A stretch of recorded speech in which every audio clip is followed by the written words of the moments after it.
बोलिए शंकर भगवान की जय। बोलिए शंकर भगवान की जय।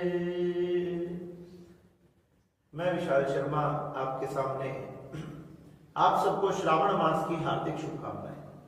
आज हम इस श्रावण मास के महाशिवरात्रि व्रत के बारे में जानने जा रहे हैं कि किस प्रकार से महाशिवरात्रि का व्रत किया जाता है तथा इसकी कथा क्या है और महाशिवरात्रि का व्रत करने से हमें किस फल की प्राप्ति होती है। तो भगवान शिव शंकर के जो वाहन है श्री नंदकेश्वर भगवान, वो श्री शिव पुराण में सनत कुमारों को बड़ी ही सुंदर कथा सुना रहे हैं। सनत कुमारों ने पूछा कि हे नंदकेश्वर भगवान, भगवान शिव का व्रत किस प्रकार से किया जाता है, कृपया करके ये बताएं। तो श्री नंदकेश्वर भगवान कहने लगे सनत कुमारों को, हे सनत कुमार, आपने बड़ा ही सुंदर प्रश्न किया है। भगवान शिव के पूजन के लिए, भगवान शिव के व्रत के लिए सुबह जल्दी उठें तथा शुद्ध जल से स्नान कर कर शुद्ध वस्त्रों को ग्रहण करें तथा अपने मस्तक पर तिलक लगाएं, हो सके तो त्रिपुंड बनाएं तथा या भस्म का लेपन लगाएं। तो बताया गया भगवान शिव के समीप जाकर हमने इस व्रत का संकल्प करना चाहिए। कहने लगे भगवान का षोडश उपचार से पूजन करना चाहिए। भगवान का जल का अभिषेक, दूध का, दही का, देसी खांड का तथा घी का, शहद का, गन्ने का जूस का तथा शरबत का, सरसों के तेल का, नाना प्रकार के अभिषेकों से भगवान बड़े प्रसन्न होते हैं। जैसी भी सामर्थ्य हो उसी रूप से भगवान की पूजा या भगवान का रुद्रा अभिषेक आदि हमने करना चाहिए। इससे भगवान अपने भक्तों पर तत्काल कृपा करते हैं। अपने थाल में नाना प्रकार की सामग्रियां लगाकर जाए तथा बड़े प्रसन्न होकर हर हर महादेव का जय जयकारा लगाते जाए। तथा बताया गया रोली मोली चावल, लौंग, इलायची, गुड़, गंध, अक्षत, पुष्प, फल, फूल आदि, बेलपत्र, शमी पत्र, आंवला पत्र तथा भगवान नंदकेश्वर जी कहने लगे नाना प्रकार के गुलाल तथा इत्रों से भी भगवान का पूजन करना चाहिए। इससे भगवान बड़े प्रसन्न होते हैं। नाना प्रकार की सामग्रियों से, अबरक से, तिल से, उड़द से, कनक से, जौ से, इन सब से भगवान का पूजन करना चाहिए। भगवान की पूजा करके भगवान की आरती करें, भगवान को भोग लगाएं तथा इस प्रकार से भगवान का सुंदर पूजन करें। भगवान के व्रत की कथा सुने तो सनत कुमार कहने लगे कि हे नंदकेश्वर भगवान, भगवान के व्रत की कथा कौन सी है? कौन सी कथा को शिवरात्रि के दिन सुना जाता है जिसके सुनने से सदा सदा के लिए मनुष्य शिवलोक में वास करता है?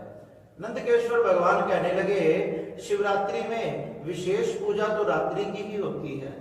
रात्रि के जो 4 पहर होते हैं, अगर कोई व्यक्ति इसमें भगवान शंकर की पूजा करे तो भगवान तत्काल उसके दुखों को हरण करके उस पर तत्काल कृपा करते हैं। नंदकेश्वर जी कहने लगे अगर भगवान ने ऐसी कोई तत्काल कृपा किसी पर करी हो तो वही हम सुनना चाहते हैं। तो नंदकेश्वर भगवान कहने लगे कि प्राचीन समय की बात है, एक समय एक भील जो शिकार खेला करता था, शिकार से ही अपने घर का पेट पाला करता था, यही उसका कर्म था, यही उसका पैसे कमाने का धंधा था।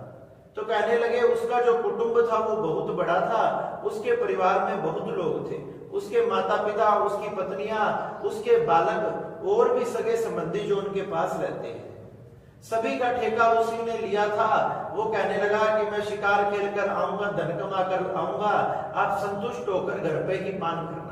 इस प्रकार से एक समय की बात है जब वो शिकार खेलने के लिए गया तो आज उसको जंगल में, उस वन में कोई भी शिकार करने के लिए नहीं मिला। उसे ना कोई पशु मिला, ना कोई पक्षी मिला। थक हार के घर आ गया। जैसे ही घर आया, माता पिता ने, पत्नी ने, बच्चों ने पूछा कि हे पिताजी, हे पुत्र, तुम कुछ खाने के लिए नहीं लाए? कहने लगे आज मैं थक कर हार गया, मुझे कहीं भी कुछ नहीं मिला।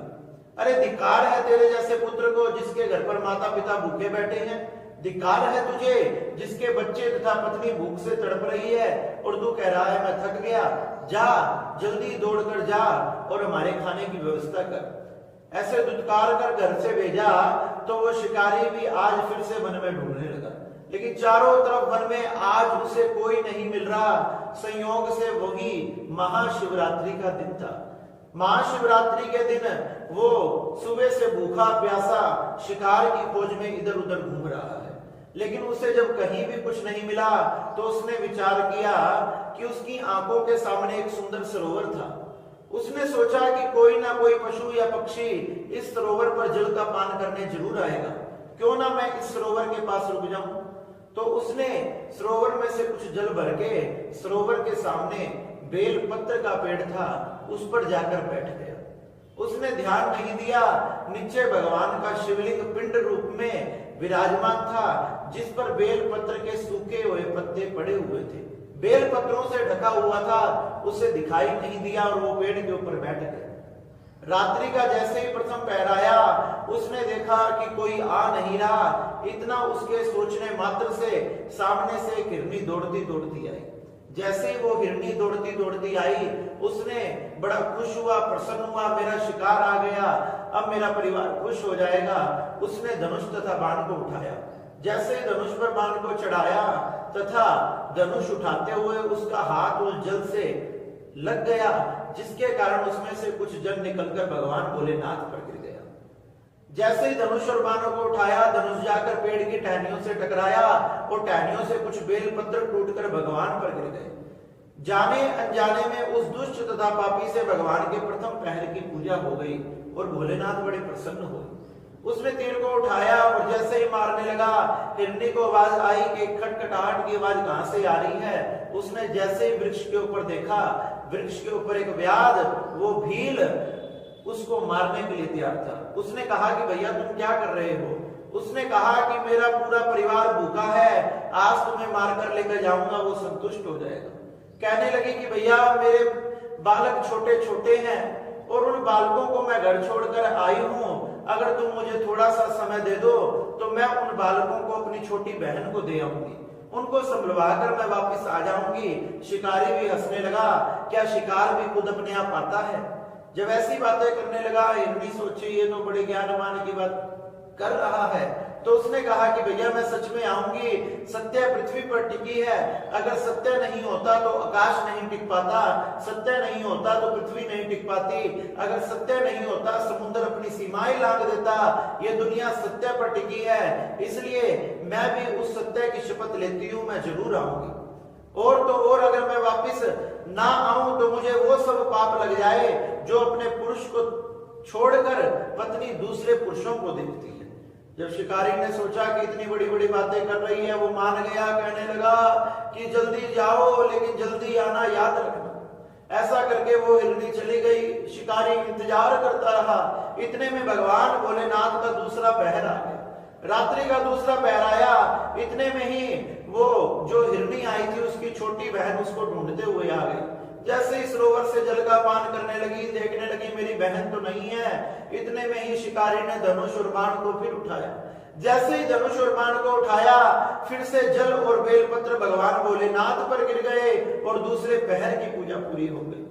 उसने भी आवाज सुनी कि आवाज कहां से आ रही है। देखने लगी, अरे यार तुम ये क्या कर रहे हो, अरे मैं तुझे मारकर अपने परिवार को संतुष्ट करूंगा, वो सुबह से भूखा है, बेचैन है। वो कहने लगी कि मैंने अपनी बड़ी बहन की बड़ी सेवा करी है, मैंने उसके बच्चों को पाला है और इतनी सेवा करने के बाद मैं उसको बिना बताए मृत्यु को प्राप्त हो गई तो वो मुझे ढूंढती ढूंढती पागल हो जाएगी। मैं उसके बच्चों को उसको सौंप आती हूं, तुम मुझे थोड़ा सा समय दो। अरे मुझे पागल बना रही है, पहले भी कोई आया था, वो भी मुझसे वादा करके गया, अभी तक नहीं आया। वो कहने लगी, भैया मैं झूठ नहीं बोल रही, मैं भगवान शिव शंकर की शपथ ग्रहण करती हूँ, मैं वापस जरूर आऊंगी। नहीं तो व्यक्ति के जितने भी पुण्य होते हैं उन सब पुण्य जैसे ही नष्ट हो जाते हैं, उनसे जितना भयंकर उसे पाप लगता है वो सब पाप मुझे लग जाए। भगवान शिव की 2 पहर की पूजा पूरी हो चुकी थी, उसके पाप भी शिकारी के थोड़े थोड़े कम हो रहे थे, उसकी बुद्धि भी जागृत हो रही थी। वो कहने लगा, ठीक है तुम जाओ लेकिन जल्दी आना, याद रखना। वो हिरनी भी वापस चली गई। रात्रि का तीसरा पहर आया, वैसे ही उनका पति हष्ट पुष्ट हिरण उन्हें ढूंढने के लिए आया। जैसे ही ढूंढने के लिए आया, चारों तरफ देखा कि वो तो नहीं है, लेकिन जल का पान करो। जल का पान करने के लिए जैसे ही आगे बढ़ा, शिकारी ने देखा अरे ये तो बड़ा हष्ट पुष्ट है, इससे मेरा परिवार प्रसन्न हो जाएगा, 2 दिन तक शिकार करने की जरूरत नहीं पड़ेगी। धनुष और बाण को जैसे ही उठाया, बेल पत्र और जल फिर से भोलेनाथ पर गिर गए। जैसे ही भोलेनाथ पर गिरे, भोलेनाथ की तीसरे पहर की पूजा पूरी हो गई। तथा उसने देखा कि आवाज कहां से आ रही है, अरे भैया तुम ये क्या कर रहे हो, अरे आज मैं तुझे मारकर घर लेकर जाऊंगा, मेरा परिवार संतुष्ट हो जाएगा। वो कहने लगा इससे बड़ा तो कोई परोपकार नहीं है कि मेरा शरीर किसी के काम आ जाए, लेकिन भैया मुझे थोड़ा सा समय दो, मेरे 2 पत्नियां हैं, कुछ बच्चे हैं, वो मेरे बिना क्या करेंगे। अरे मैं अपने बच्चों को, पत्नियों को संभलवा आता हूं तथा आसपास वालों को कह आता हूं मेरी मृत्यु होने वाली है, आप इनका ध्यान रखना। शिकारी कहने लगा कि पहले भी 2 जने गए थे, वापस नहीं आए। वो कहने लगा कि मैं भगवान शंकर की, भगवान नारायण की शपथ लेता हूं, मैं वापस आऊंगा, नहीं तो मुझे दुनिया का वो सब पाप लग जाए जो एक पुरुष को अपनी स्त्री को त्यागने से लगता है, पर स्त्री गमन से लगता है। जब इतनी बड़ी बड़ी बातें वो कहने लगा, शिकारी कहने लगा कि भैया जाओ लेकिन जल्दी आना। अब वो भी चला गया। घर जाकर जैसे ही तीनों एक दूसरे से मिले, पत्नी ने बताया मुझे शिकारी मिला, छोटी बहन ने बताया मुझे भी मिला, पति ने भी बताया मुझे भी मिला। पति कहने लगा तुम बच्चों का ध्यान रखना, मैं शपथ देकर आया हूं इसलिए मैं वापस जाता हूं। बड़ा सुंदर समय था और उस समय कभी भी झूठ नहीं बोला जाता था। तथा उस पति ने कहा मैं जा रहा हूं। बड़ी पत्नी कहने लगी कि सबसे पहले तो वादा मैंने किया है इसलिए मैं जाऊंगी। छोटी बहन कहने लगी नहीं बहन, मैं तेरी सेविका हूं और सेविका आज ही काम नहीं आई तो कब आएगी, मैं जाऊंगी। पति कहने लगा मैं जाऊंगा। तीनों में आपस में विवाद होने लगा, कोई निर्णय नहीं हो पाया। तो तीनों ने विचार किया हम तीनों ही चलते हैं, जो होगा देखा जाएगा। छोटे छोटे बच्चों को अपने आस पड़ोस वाले प्रजाति के हिरणों को सौंप दिया कि भैया इनका ध्यान रखना, हम शिकारी से वादा किया था उसके पास जा रहे हैं। बच्चों को सौंपकर तीनों माता पिता आज शिकारी की तरफ बढ़ रहे हैं। बच्चों से ये देखा नहीं गया, बच्चे भी पीछे भागे भागे आ गए। शिकारी के सामने जैसे हिरण पहुंचा, शिकारी बड़ा प्रसन्न हुआ, अपने धनुष तथा बाण को उठाया और जब चौथा पहर चल रहा था और चौथे पहर में भी जाने अनजाने में उस पापी, उस दुष्ट से भगवान भोलेनाथ की पूजा हो गई। ऊपर से जल तथा बेलपत्र गिर गया। जैसे ही चारों पैरों की पूजा हुई, उसके सारे पाप भस्म हो गए, नष्ट हो गए, उसकी बुद्धि शुद्ध हो। धनुष और बाण को उठाकर उनकी तरफ मारने लगा। इतने में ही हिरण के बच्चे पीछे से भागते हुए दिखाई दिए और उन बच्चों को देखकर उस शिकारी के मन में दया आ गई। उसके मन में दया आई, उसने सोचने लगा कि अगर मैंने इसके माता पिता को मार दिया तो ये बच्चे कहां जाएंगे। जैसे ही दया आई भगवान शंकर प्रसन्न हो गए तथा भगवान शंकर प्रसन्न हो गए। शिकारी कहने लगा कि भैया तुम अपने परिवार के साथ चले जाओ, मैंने तुम्हारा भोजन नहीं करना।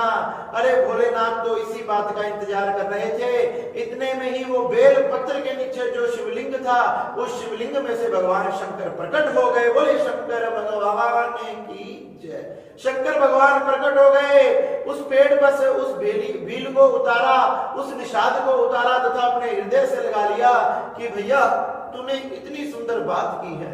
अरे दया तो सब प्राणियों पे करनी चाहिए, तूने हिरण के सारे परिवार पर दया की है, मैं तुझसे प्रसन्न हूं, तू मांग क्या मांगना चाहता है। वो कहने लगे हे भोलेनाथ जिस पर आप प्रसन्न हो गए उससे भला मैं क्या मांगू। आपसे कुछ मांगना तो मतलब कि संसार के मालिक से कोई छोटी सी वस्तु मांगना। भोलेनाथ उसकी बातों से प्रसन्न हो गए। कहने लगे कि हे निषाद, हे गुरु द्रुहु, तूने आज के बाद कभी भी शिकार खेलने की जरूरत नहीं पड़ेगी। जा, मेरा आशीर्वाद है, तेरे परिवार में अपने आप ही अन्न तथा धन की व्यवस्था हो जाएगी तथा तुझे निषादों का राजा बनाया जाएगा। जाने अनजाने में जो तेरा मेरे प्रति व्रत हुआ है, जो 4 पहर की जाने अनजाने में पूजा हुई है, उससे मैं बड़ा प्रसन्न हूं। तू निषादों का राजा होगा।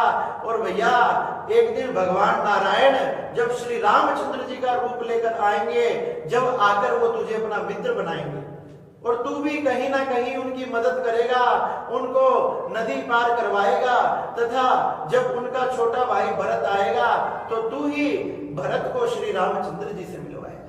नाना प्रकार के आशीर्वाद देकर भगवान शंकर अंतर ध्यान हो गए तथा निषाद अपने घर पर गया, उसको राजा बना दिया गया। अब तो एक दिन भगवान शंकर के कहे अनुसार श्री रामचंद्र जी आए, जिसने निषाद को अपना मित्र बनाया और इतना सुंदर मित्र बनाया कि लंका पर विजय प्राप्त करके भी जब वापस लौट रहे थे, जब भी उस निषाद को नहीं बोले, आकर वापस में उससे मिले तथा अपने साथ अयोध्या लेकर गए। इस प्रकार से वह निषाद समस्त सुखों को भोगते हुए अंततः भगवान के शिव लोक में वास करने लगा। कैलाश पर्वत में भगवान शंकर के चरणों में रहने लगा। ये इस व्रत की इतनी महिमा है, इस व्रत को करने मात्र से भगवान शंकर तो प्रसन्न होते ही हैं, लेकिन नारायण भगवान भी कृपा करते हैं। इतना सुंदर ये महाशिवरात्रि का व्रत, प्रत्येक व्यक्ति ने इसको धारण करना चाहिए। उस शिकारी से, उस निषाद से जाने अनजाने में पूजा हुई तो भोलेनाथ ने उसे इतना कुछ दे दिया। और अगर हम संकल्प लेकर, मन में श्रद्धा लेकर भगवान की पूजा करेंगे, भगवान का कीर्तन करेंगे, तो भोलेनाथ हमें क्या नहीं प्रदान कर देंगे। हमारे समस्त मनोकामनाओं को पूर्ण करने वाला, समस्त कष्टों को हरने वाला, संकटों को हरने वाला ये महाशिवरात्रि का व्रत बड़ा चमत्कारी है, जिसके लिए संत महात्मा, ऋषि मुना, देवी देवता भी तरसते हैं। ये व्रत इतना शक्तिशाली है, इसलिए श्रावण मास में हमने ये महाशिवरात्रि का व्रत अवश्य करना चाहिए, जिससे भोलेनाथ प्रसन्न होते हैं। एक बार सब मिलकर बोलो शंकर भगवान की जय। नमः पार्वती नमः हर हर महा